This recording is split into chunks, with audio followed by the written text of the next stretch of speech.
parte de Colombia por su tecnología y metodología. Tendrás la educación que tú querías. California está aquí, es para ti, está para mí, sí. Te acerca la universidad para que vayas más allá. California está aquí, es para ti, está para mí, sí. Hola, muy buenos días, apreciadas y apreciados estudiantes.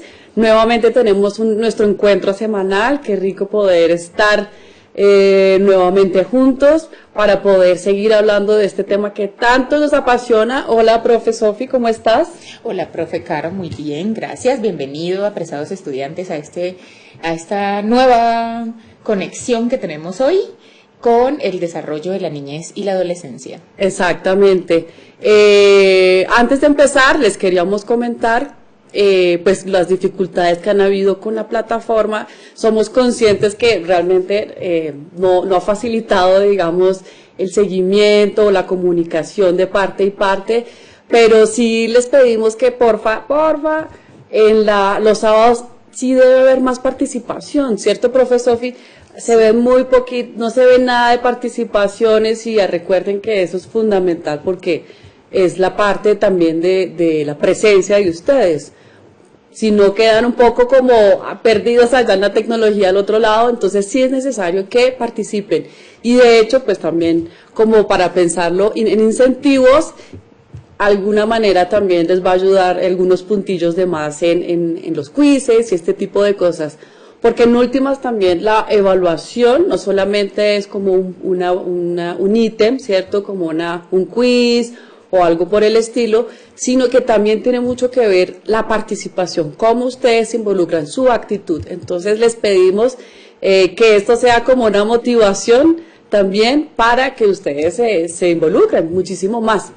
Bueno, profe Sofi, entonces hoy vamos a ver un tema que pues digamos hace parte del panorama general para poder analizar la psicología evolutiva, y esto es precisamente el texto de la psicóloga Papalia. ¿Tú la conoces? Sí, profe Carolina. Antes quisiera también recordarles a los estudiantes, ahorita que usted toca el tema de la participación, es que en esta semanita se van a estar activando las aulas, ¿no? Ajá, exactamente. Y en repetidas ocasiones les hemos dicho que cuando ingresen, por favor, no adelanten las actividades sin la previa orientación del docente. Pese a que el aula pueda estar activa, ustedes, digamos que si ven una tarea o ven un quiz o algo, es mejor no presentarlo todavía hasta cuando la profe Carolina no le dé las orientaciones pertinentes.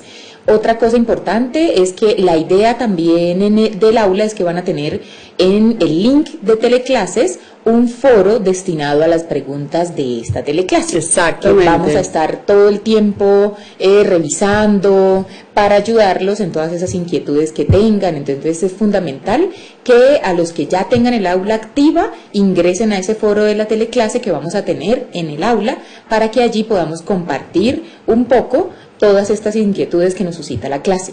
Y por el otro, los que no estén todavía con la plataforma activa, pues mucha paciencia, es posible que la universidad ya termine este proceso esta semana y podamos ya de lleno centrarnos en todos esos contenidos, en todos esos recursos que nos brindarán las herramientas necesarias para entender un poquito de qué se trata este desarrollo de la niñez y la adolescencia.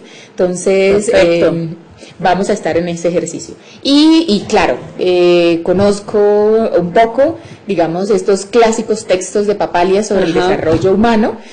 Hoy vamos a tratar de ahondar un poquito de qué es esto de la psicología evolutiva, cómo cambiamos los seres humanos en términos biológicos, físicos, ¿no? Y abordar, digamos, cómo los niños y los adolescentes nos enfrentamos a ciertos retos a partir de ese mismo desarrollo.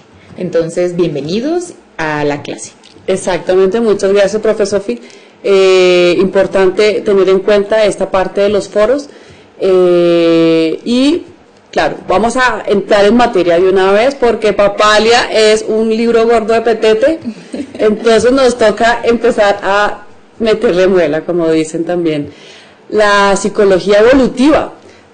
Papalia también hace como una recopilación, como una mirada también a cuáles han sido esos teóricos que han aportado a el pensamiento del desarrollo humano, ¿cierto? Un poco lo que veíamos la sesión pasada, esos pensadores claves de los tiempos, que la mayoría fueron hombres, también hubo muchas mujeres, pero seguramente no les tuvieron en cuenta sus investigaciones. Ya saben que los tiempos han cambiado afortunadamente y cada vez se tienen mucho más en cuenta los aportes de las mujeres. Bueno, entonces ella hace como una recopilación y empieza a ofrecer como estructuras para poder pensar la psicología evolutiva. Entonces, para comenzar, vamos a ver un pedacito del video para poder entender, empezar a meternos ahí en el tema. La pregunta clave, Sofi, para la sesión de hoy va a ser: ¿qué de lo que habla Papalia lo vemos nosotros en nuestro contexto? ¿Cierto? Me parece muy importante seguir conectando esta parte teórica con los contextos, porque estamos en esta parte introductoria, ¿cierto? En la parte de poder hacer una revisión general de cuáles son los teóricos y los conceptos principales sobre los cuales apoyaremos nuestro aprendizaje sobre el desarrollo evolutivo, y de esta manera como que empezamos a tener más aprendizajes significativos también de lo que vamos viendo en relación con lo que nos rodea y como nuestras culturas también están presentes en este tema de la evolución humana, ¿cierto? Entonces vamos a ver un pedacito de este video de psicología evolutiva.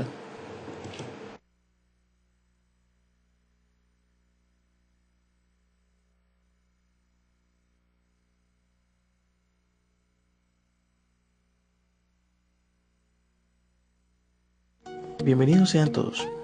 Hoy vamos a hablar desde la psicología evolutiva sobre el desarrollo cognitivo en infantes para edades de 3 y 6 años. Para esto vamos a basarnos en la teoría del libro de la psicóloga especialista en desarrollo cognitivo, Dayan Papalia. Entonces, no siendo más, vamos a entrar en materia. El desarrollo cognitivo en los primeros 3 años. El estudio del desarrollo cognitivo, los 6 enfoques.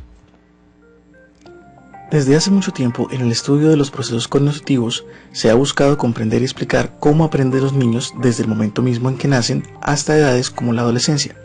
Es por esta razón que hoy, en primer lugar, abordaremos los 6 enfoques que se considera nos pueden ayudar a encontrar las respuestas en los primeros años de vida. Enfoque conductista, los mecanismos básicos del aprendizaje. La contribución del conductismo se cuenta en esta sección con el siguiente caso. Un día, el padre de Ana, ansioso por querer atesorar los logros de su hija, le tomaba fotos cada vez que ella sonreía, gateaba o realizaba alguna actividad, y cada vez que su padre hacía esto, Ana parpadeaba. Ya cuando Ana tenía 11 meses, en una ocasión, su padre se acercó a ella llevando la cámara a la altura del pecho. Entonces la reacción de Ana fue empezar a parpadear, entendiendo que la cámara producía una luz brillante. De esta forma ella, al solo ver el artefacto, reaccionaba con un reflejo de parpadeo. Con el anterior ejemplo podemos ver, desde el condicionamiento clásico, que los bebés, al igual que nosotros, aprenden a dar una respuesta refleja o involuntaria, como el parpadeo, a un estímulo, como la cámara, que al principio no tenía ninguna acción.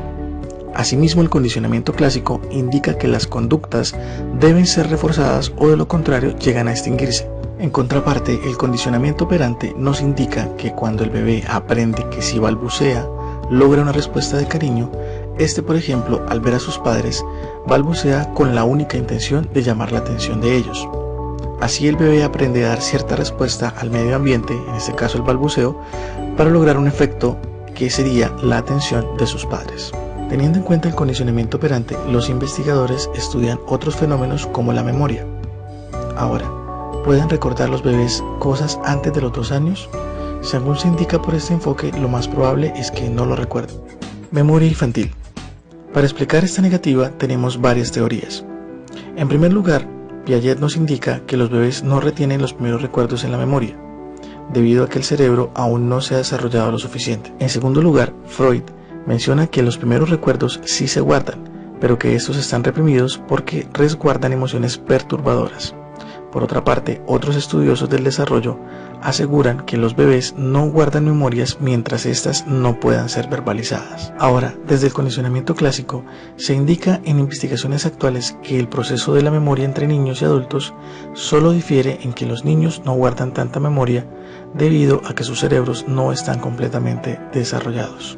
Finalmente, con varios experimentos en bebés de distintas edades, se logró precisar que a menor edad se hallaría menor memoria para repetir conductas y que a mayor edad se guardarían recuerdos de conductas que se activarían al encontrarse en una situación igual, donde el factor común entre estas dos es que no podía pasar mucho tiempo sin repetirse o reforzarse la conducta. Enfoque psicométrico, pruebas de desarrollo e inteligencia. Aunque no hay un consenso científico claro sobre una definición de inteligencia, casi todos los profesionales están de acuerdo en que la conducta inteligente se dirige a una meta y es adaptativa. Esto quiere decir que la conducta inteligente tiene como finalidad adaptarse a las circunstancias y condiciones de vida. Es decir, la inteligencia nos ayuda a recordar cosas como saber que debemos estudiar para ser mejores cada día o a llevar los conceptos aprendidos en la experiencia para la solución de problemas cotidianos, como buscar la forma más rápida para llegar al trabajo. A mediados del siglo XX, las autoridades escolares del Movimiento Moderno de Pruebas de Inteligencia de París abordaban la siguiente cuestión: la naturaleza de la inteligencia y cómo hacer para medirla.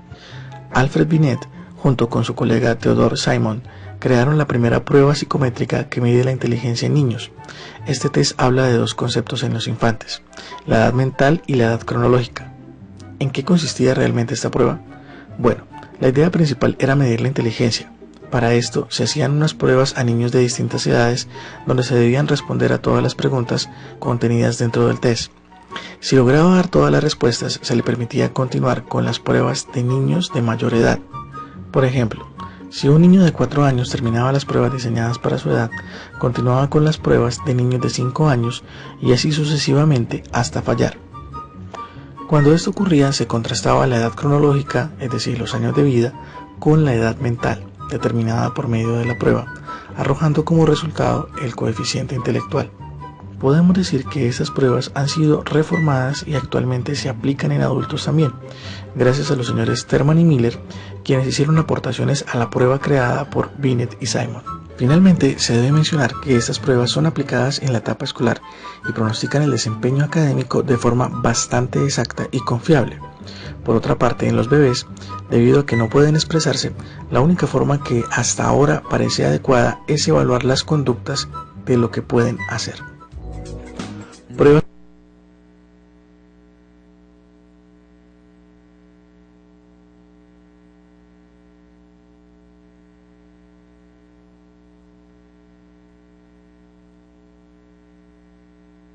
de los autores, qué acercamientos se han tenido al respecto, que es un poco lo que vimos la clase pasada. Son fundamentales eso, para ver qué perspectivas puede uno adoptar, ¿cierto? Porque en últimas también eso es como un banco de información, de investigaciones a la cual nosotros podemos acceder desde hoy, mirando qué nos sirve como herramienta para poder trabajar el desarrollo y sobre todo eso, la comprensión de esa evolución, que es tan importante para ver en qué estado están los niños, ¿cierto? El estado evolutivo. Entonces, Papalia hace una definición del desarrollo humano.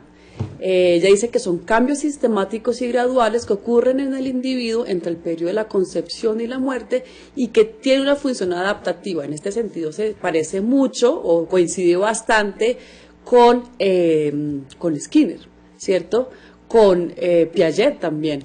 En últimas también con Vygotsky, con varias de los teóricos del momento. ¿Por qué adaptativo? Porque en últimas somos seres que estamos como nuestro cableado genético, el referente que nos da es poder vivir normalmente en el entorno, poder comunicarnos para cumplir nuestras necesidades básicas. Claro que en el ser humano las necesidades básicas no solamente son comer, dormir, y este tipo de elementos súper sencillos que compartimos con los animales, sino también comunicarnos, relacionarnos emocionalmente, configurarnos como personas y poder, claro, crear también, que la creación es uno de los elementos definitivos y como muy específicos del género humano. Entonces, en las teorías del desarrollo, como propone ella, es importante tener este tipo de elementos muy en mente para poder entender de qué se trata la evolución o qué elementos se involucran en esta evolución. El primero es un rol activo o pasivo del niño. ¿Cómo se concibe al niño desde ahí? ¿Cierto? nosotros hemos hecho gran énfasis en pensar al niño desde su rol activo, porque los niños, así estén en silencio, mentalmente están muy activos, ¿cierto, profesor Sofi? Sí, así es.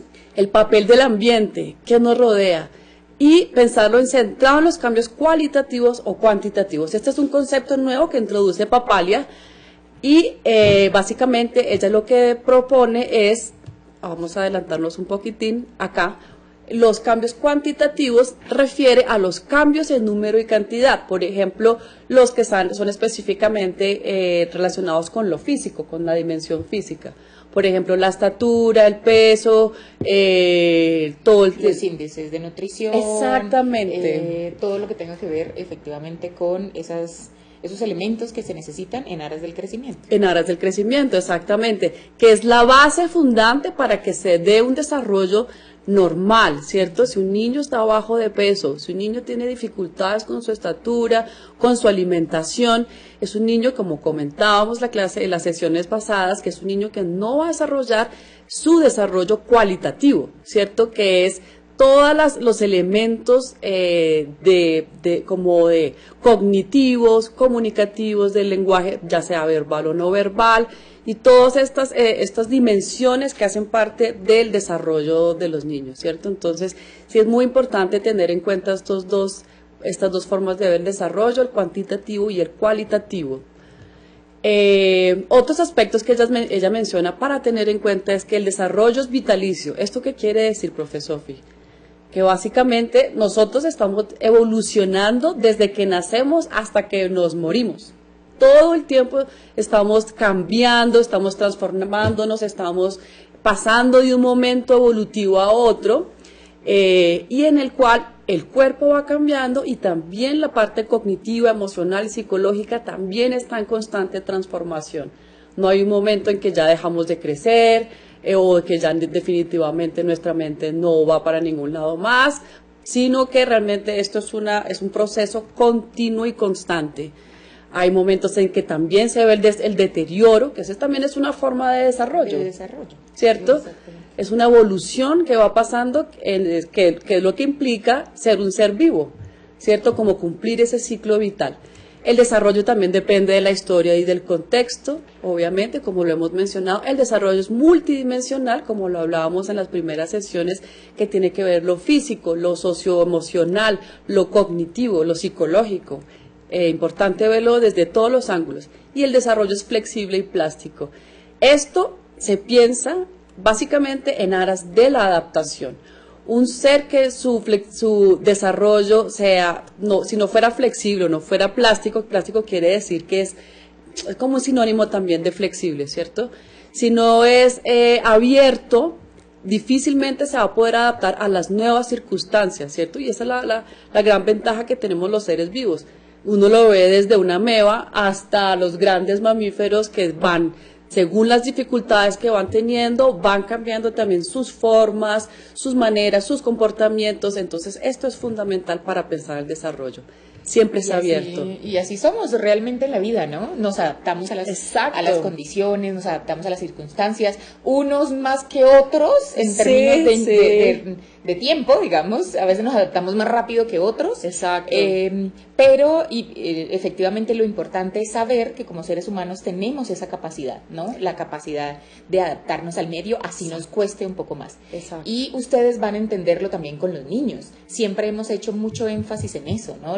Es posible que nos encontremos en contextos donde a los niños les cueste adaptarse incluso desde el primer día. Piénsenlo desde allí, y es cuando esa primera aproximación que podemos decir traumática en los niños es ese primer día de clase, ¿no? Entonces es ese desprendimiento que hacen, ese sentimiento de abandono que sienten los niños en esas circunstancias que después van superando poco a poco y ya se adaptan, digamos, a ese entorno escolar que inicialmente para ellos era nuevo porque estaban acostumbrados a estar en su casa, con su mamá, con su papá, pues con su familia, y adaptarse nos cuesta un poco, y a los niños les va a costar, pero de las estrategias que como docente tengamos, pues vamos a garantizar ese éxito, ¿no? Y de los ambientes de aprendizaje que construyamos con ellos, vamos a garantizar que efectivamente que esa adaptación se haga, no solo porque se desarrolle esa capacidad que traemos como seres humanos, sino que además disfrutemos, ¿no? A partir de esos ambientes disfrutemos de esa adaptación, nos gusta estar allí, que los niños el primer día nos van a llorar una semana y van a decir, no, mamita, sí, pero después de una semana le van a decir a la mamá, chao, y se van a quedar felices, entonces... Sí, sobre todo los niños, Sofi, los niños son los más adaptativos que hay. Nosotros ya maduritos, ya nos ponemos un poco más tiesitos, ya tenemos nuestras coordenadas un poco más fijas, pero esto también es un llamado. Aprender es una forma también de adaptarse a los nuevos conocimientos que nos llegan, ¿cierto? Unirlos con los conocimientos previos. Esa es otra forma también de adaptación para poder aplicarnos a nuestra vida práctica. ¿Qué sería nosotros si no aprendiéramos y aplicáramos nuevos conocimientos a nuestra vida normal? Sería muy complejo.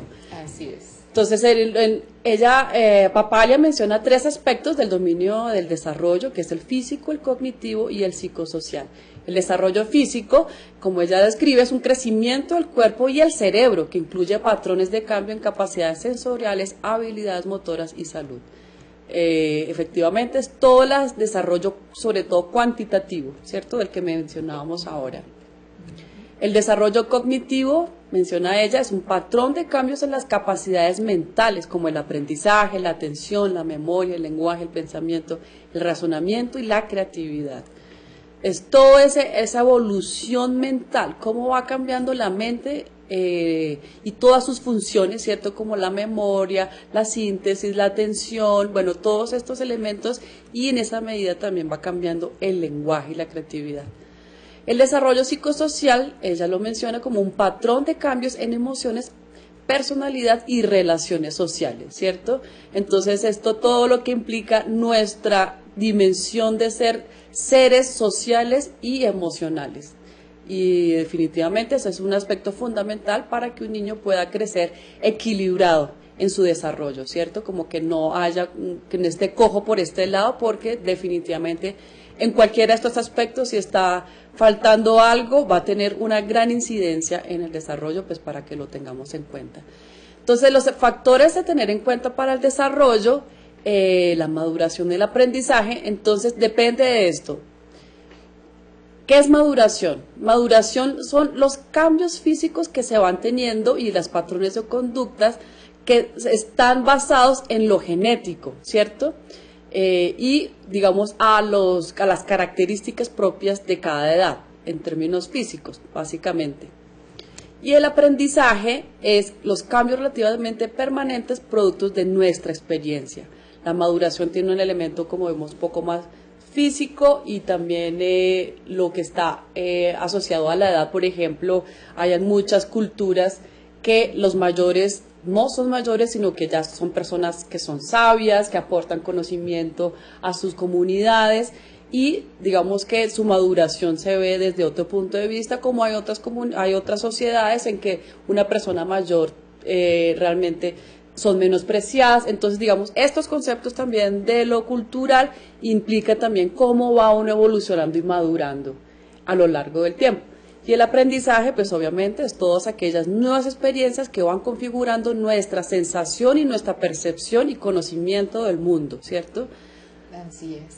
Me hiciste acordar, profe, ¿de qué? Que nosotros tenemos estudiantes de comunidades indígenas. Claro que y sí. de comunidades afros, ¿no? Y hay formas también en que lo que tú llamabas ahorita de la maduración se ve en esas culturas. Claro, Exacto. Hablamos de taitas, hablamos de mamos, hablamos de ¿qué otro nombre reciben? Taitas, mamos, a ver, muchachos, ayúdennos. Bueno, en el foro participen diciéndonos cuáles son esos otros nombres que nuestras comunidades indígenas les ofrecen a abuelos, claro, muy bien, por allá. Claro, muy bien, Pepe Grillo nos está soplando. Interesante, porque quiere decir que en aras no solo de la maduración que tenemos como individuo, también hay una maduración social, ¿no? Y hay Cultural, formas totalmente. culturales y hay formas de entender de acuerdo pues a unas ciertas jerarquías sociales, cómo esa maduración se da en ciertos individuos, ¿no? Llegar a acceder, digamos, a una trascendencia y una sabiduría para orientar el curso de sus comunidades, es sí, algo que hay que reconocer. Claro. Yo creo que nuestras comunidades nos ofrecen ese panorama más amplio. Exactamente. Como por ejemplo también se ve que hay niños y niñas, o más bien adolescentes o mujeres y hombres que tienen mayores responsabilidades, ¿cierto? Como roles mucho más definidos en términos de maternidad o responsabilidades con sus comunidades, que por ejemplo vemos en las ciudades. También. ¿Cierto? Que digamos la adolescencia ya mucha gente dice que se está extendiendo hasta los 30. Okay. Hay otras comunidades que les asignan responsabilidades a estos jóvenes en una etapa mucho más temprana que en otros contextos. Entonces, todo esto tiene que ver para que como un ambiente que propicia una forma específica de maduración, clave para tenerlo en cuenta. Entonces, vamos a ver que como los teóricos que vimos en la clase pasada, ella divide estos personajes como en tres categorías principales, ¿cierto? Como que los agrupa ahí según lo que quiere decir cada uno, con sus modelos teóricos y de pensamiento. Entonces, el mecanicista es principalmente Watson, ¿cierto? Y todas las personas que están cercanas al conductismo, ¿cierto? Como Pavlov, como Skinner, que ahí no sale, pero ellos son el combo de los mecanicistas, que quiere decir que los seres humanos reaccionamos al ambiente, ¿cierto? Nos llega un estímulo y nosotros, en aras de la adaptación, vamos respondiendo y modelando nuestras conductas de alguna manera y nuestro pensamiento pensando en que va a ser la respuesta óptima para poder ser exitoso según lo que nos está requiriendo el ambiente, ¿cierto? Está el organísmico, que está Freud, Piaget, Erikson. Erikson es uno de los teóricos que no vimos la sesión pasada, que consideran al sujeto o al niño como un ser activo, que pasa por diferentes etapas, que va resolviendo una por una y que principalmente tiene cambios cualitativos. El primero se basa más en cambios cuantitativos como acumulación de experiencias y este es más en cambios cualitativos, como nuestro pensamiento, como la experiencia, como la forma en cómo aprendemos también, por ejemplo, como decía Freud, todas esas etapas por las que pasamos tienen también que ver con la manera como respondemos también al mundo. Y está el contextual, en los que también encontramos a Vygotsky. Vygotsky yo creo que se ubica también en una mitad contextual entre Vygotsky y Bronfenbrenner, que es el apellido raro, que no es tan fácil de pronunciar. Bronfenbrenner, sí, hay que practicar. En los cuales no solamente ven al individuo o al niño como una persona sola, aislada del contexto para poder investigarlo, sino que hablan de cómo es necesario ver al niño y a la persona en el contexto en el que lo contiene, ¿cierto? Porque en esa misma medida ese niño se va a desarrollar. Es lo que es el contexto, lo que el contexto y la cultura le enseña, le transmite. Entonces, estos son los tres grupos grandes que vamos a ir evolucionando. Vamos a ver cómo los temas, los conceptos claves de cada uno. Recuerden que él hablaba sobre la teoría psicosexual, que se basaba en la libido, como esa fuerza pulsional que nos motiva a hacer cosas, ¿cierto? Que busca la satisfacción, que levanta mecanismos de defensa en la medida en que no logra satisfacer esos deseos primarios, ¿cierto? La medida en que la cultura también empieza como a coartarlo. Y están las estructuras del yo, el ello y el superyo, ¿no? El yo, el que habla, el ello, como es que sería el inconsciente, todos esos memorias y deseos que quedan allá como un poco en esa dimensión inconsciente, y el superyo, que es lo que es como la cultura, esa voz de afuera que nos dice qué es lo que se debe hacer. Está, bueno, y los complejos. Está la teoría de Erik Erikson. Aquí está el teórico del que no habíamos alcanzado a hablar la clase pasada. Y efectivamente, él sí fue un seguidor de Freud. Y él tiene una historia muy particular, profesor, porque Erik Erikson formuló su teoría desde los campos de concentración.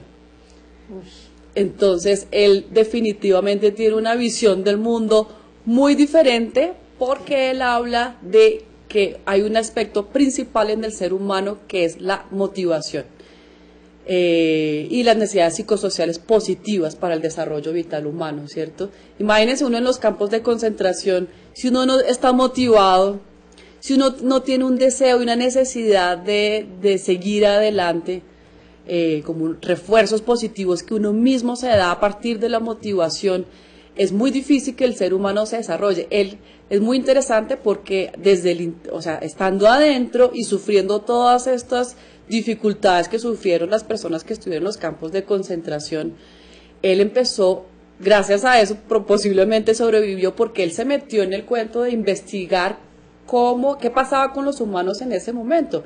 Y además tú sabes que habían niños, habían jóvenes, habían ancianos, habían personas adultas, o sea, ya había de todos los formatos de ser humano. Entonces realmente él hizo una observación muy bonita, muy sensible, y desde lo profundo, digamos, que es ver a un ser humano en condiciones difíciles. ¿Qué es lo que lo lleva a sacar adelante? ¿Cómo desarrolla sus capacidades físicas, sociales, psicológicas, cognitivas? Y él, pues precisamente en aras de la adaptación, también propone estos conceptos principales.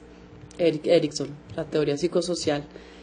Conceptos claves, entonces está obviamente el tema de las tareas, que para el ser humano es indispensable como tener un oficio, realizarse en algo que le llame la atención, para que desarrolle sus cualidades. La crisis es un elemento fundante para el ser humano y su desarrollo porque lo mueve desde su punto de confort, digamos, y lo lleva a buscar algo más allá, a evolucionar, a superar la crisis a través de diferentes medios, lo cual hace que también haya una evolución emocional, psicológica, cognitiva y en fin.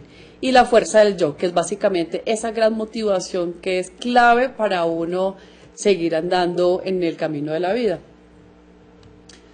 Está los que hablábamos también, los padres del conductismo, Watson y Skinner, y ellos básicamente hablan del estímulo-respuesta, que puede ser o incondicionado, neutro o condicionado. Incondicionado es que no tiene como diríamos, incondicionado, que no tiene ningún referente anterior para que haga algo en específico, sino que puede ser como los propios estímulos, o al azar. El neutro y el condicionado, que sí hay una intención ahí detrás para cambiar comportamientos. El refuerzo, el castigo, el incentivo, como todavía se ve desafortunadamente lo que hablábamos en algunas clases, es mejor trabajar por incentivos, que fue después lo que encontró el señor Skinner. El programa de condicionamiento, cómo vamos condicionando los comportamientos y los seres. Discriminación y generalización, cómo se puede aislar cada caso, pero también se pueden generalizar los conocimientos a otras personas y a otros contextos, ¿no? Y el ambiente del desarrollo en términos adaptativos. Ya nos queda poquito tiempo. Albert Bandura, el aprendizaje social, que también lo vimos. El ambiente, cómo influye de una manera muy específica en la cognición, ¿cierto? Cómo nos constituye definitivamente. Conceptos claves. La cultura es un modelo que nosotros imitamos, ¿cierto? Hay un reforzamiento y un castigo que viene por parte de la cultura y una autodeterminación para poder nosotros adaptarnos de una mejor manera al contexto. Está el señor Jean Piaget, que habla específicamente, hace un esquema como de los periodos de la evolución, habla de la asimilación, cómo nosotros asimilamos la información que nos llega, la adaptación, cómo la acomodamos también, nos adaptamos al entorno. Equilibrio. Hay una parte fundamental que habla sobre, no se preocupen, la próxima clase vamos a seguir en este tema porque ya nos queda poco tiempo, pero sí me gustaría parar acá y comentar algo muy importante que decía Jean Piaget. en relación a que nosotros somos, un poco también lo que decía el teórico que vimos que vivía en los campos de concentración, Erik Erikson, que nosotros somos gracias a las crisis. Si uno no tiene una crisis, no se desacomoda. Y si uno no desacomoda, no asimila nueva información, nuevas maneras de hacer las cosas, y va uno, se va uno como estancando los mismos conocimientos en las mismas zonas, cuando el contexto sí está cambiando. Entonces él lo que dice es que se debe tender a ese equilibrio, ¿no? Que en últimas él dice que el humano lo hace naturalmente, que va desde lo normal, crisis, ¿cierto? Como que hay un bajón ahí, se da un proceso de acomodación con los nuevos elementos que entran, en las nuevas disposiciones en las que pone el ser humano, y llega nuevamente el equilibrio. Pero pues obviamente el equilibrio es temporal, porque la vida nos vuelve a ofrecer retos. Tú sabes, profe Sofi, que eso es un constante en la vida, como por ejemplo lo de la plataforma. Tenemos un enorme reto ahí. Tenemos un enorme reto, ya casi estamos alcanzando el equilibrio y ya prontamente estaremos en nuestra fase así acomodada para poder seguir trabajando. Entonces, como decía él, esto es una parte importante para pensar al ser humano, y en esa medida los errores son claves, ¿cierto? Por ejemplo, cuando uno lo piensa en términos de la educación, que uno muchas veces no deja a los niños cometer errores, decir cosas que no son, como probar sus propios pensamientos y conductas, porque hay una respuesta esperada. Pero cuando hay respuestas esperadas, específicas, pasa que no se rompa ese equilibrio, que es lo que nos aporta nuevos conocimientos, y sobre todo conocimientos significativos a partir de estas desacomodaciones, precisamente. Entonces es muy importante para que lo tengan en cuenta en sus clases. Acuérdense uno también cómo aprendió. Muchos aprendimos, y gran parte de nuestro conocimiento viene a partir de los errores, ¿no, profe Sofi? Pues asumimos que los aprendizajes tienen que ver con esas experiencias, ¿no? Que no son a veces tan agradables como quisiéramos, pero que nos dejan de una u otra forma unas huellas que para nosotros significan aprendizajes. Exactamente. Entonces, sí, que me parece importante. Yo creo que no nos podemos angustiar porque pasamos así rápidamente algunas teorías. Vamos a ir pues un poco más despacio, tratando de digerir cuáles son estas aproximaciones teóricas acerca del desarrollo que nos muestran estos autores, pero fundamental, lo que queríamos sobre todo mostrar un poco son conceptos, ¿no? Conceptos claves que vamos a ir trabajando a lo largo del semestre. Sí, no se angustien, que esto no va a ser así tan grave. Y vamos a ir mirando de a poco, pues, en qué consiste cada una de esas teorías y cómo esas teorías nos van dando la posibilidad de entender en qué consiste el desarrollo humano, ¿no? Comenzamos hoy con Papalia, miramos los criterios del desarrollo, poco a poco vamos a ir aproximándonos a Piaget, a Bandura, a Bronfenbrenner, bueno, a todos, a Vygotsky, a Freud, a Erikson, que creo que es un autor fundamental, porque efectivamente nos muestra que hay motivaciones en el ser humano que realmente lo logran sacar de circunstancias bastante adversas, ¿no? Estaba pensando, por ejemplo, en el suicidio, estaba pensando en la depresión, estaba pensando en todos estos trastornos o síntomas de estas sociedades actuales en los que hay que trabajar muchísimo la parte de la motivación en el ser humano, que realmente es lo que nos lleva en ocasiones en terapia a mostrarles que la vida sigue teniendo sentido, ¿no? Claro, y además lo que tú dices es muy importante, sobre todo pensando en nuestro contexto colombiano. Hay muchas zonas que todavía están en conflicto, y hay muchos niños y niñas que nosotros recibimos que vienen de ese conflicto. Entonces, este tipo de elementos realmente nos ofrece herramientas para poder acercarnos a estos niños y poder como darles ese impulso para que desde la motivación continúen como un ejercicio también de resiliencia, como de aceptación del contexto, de lo que les pasó, de su historia, lo superen y hagan algo también de eso, de esa experiencia. Con eso, pues también estos niños no tienen dificultades en su desarrollo, desde todas las dimensiones de las que hemos hablado. Entonces, creo que ya se nos está acabando el tiempo, profe Sofi, Sí, lastimosamente. Hay una tarea, una actividad, que son unas preguntas en relación a este tema de Papalia. Lo más posible, precisamente por lo que no se pudo terminar, es ampliar un poquito más el tiempo para poder tener conocimientos más sólidos y enfrentar como esas preguntas que nos hacen al respecto. Entonces, bueno, les agradecemos nuevamente su presencia y bueno, esperamos sus comentarios. Bueno, muchísimas gracias. Chao, chao. Chao.